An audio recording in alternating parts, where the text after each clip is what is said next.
నాగర్ కర్నూలు జిల్లా అమ్రాబాద్ మండలం ప్రశాంత్ నగర్ గ్రామంలో ఎన్నికల ఉద్రిక్తతలు చెలరేగాయి. గ్రామం 100% ఎస్సీ ఓటర్లతో ఉన్నప్పటికీ ఈసారి సర్పంచ్ పదవి ఎస్టీ రిజర్వేషన్కు వెళ్లడంతో గ్రామ ప్రజలు వ్యతిరేకత వ్యక్తం చేశారు. నామినేషన్లకు చివరి రోజు వరకు అక్కడ ఎవరూ నామినేషన్ దాఖలు చేయలేదు. ప్రశాంత్ నగర్లోని 4 ఎస్టీ వార్డు మెంబర్లు, 4 జనరల్ వార్డు మెంబర్లు రిజర్వేషన్లు కేటాయించినప్పటికీ వార్డు సభ్యుల పదవులకు కూడా అభ్యర్థులు ముందుకు రాలేదు. దీంతో గ్రామంలో ఓట్లను బహిష్కరించినట్లుగా స్థానికులు భావిస్తున్నారు. ఎన్నికల ప్రక్రియపై సందేహాలు వ్యక్తమవుతున్న నేపథ్యంలో అధికారులు తక్షణ చర్యలు తీసుకోవాల్సిన అవసరం ఉందని గ్రామస్తులు అభిప్రాయపడుతున్నారు.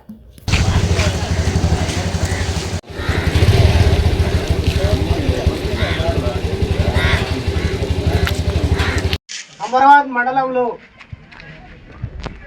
జరుగుతున్నటువంటి స్థానిక సంస్థల ఎన్నికల్లో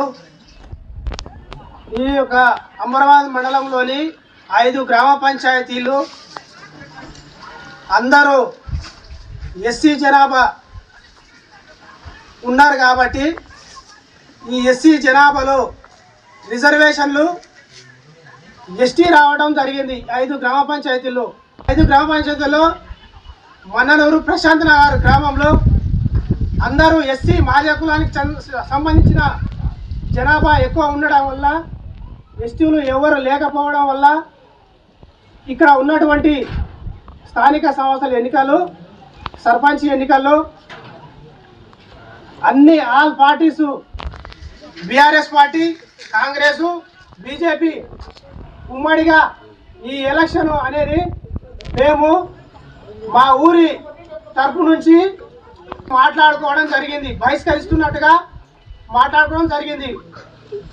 అదేవిధంగా మేము విన్నవించేది ఏంటంటే కలెక్టర్ గారికి, అదేవిధంగా డిపిఓ గారికి, ఎంపీఓ గారికి, ఎండిఓ గారికి నమస్కరించి తెలియజేయడం ఏమనగా, మేము ఇక్కడ ఉన్నటువంటి మాదిగ జనాభా, ఆ మాదిగ జనాభాలో మాకు రిజర్వేషన్ ఎస్టీ రావడం వల్ల మా గ్రామం అభివృద్ధి కుంటుపడుతుంది. కాబట్టి మేము ఈ స్థానిక ఎన్నికలు అనేది బహిష్కరిస్తున్నాం.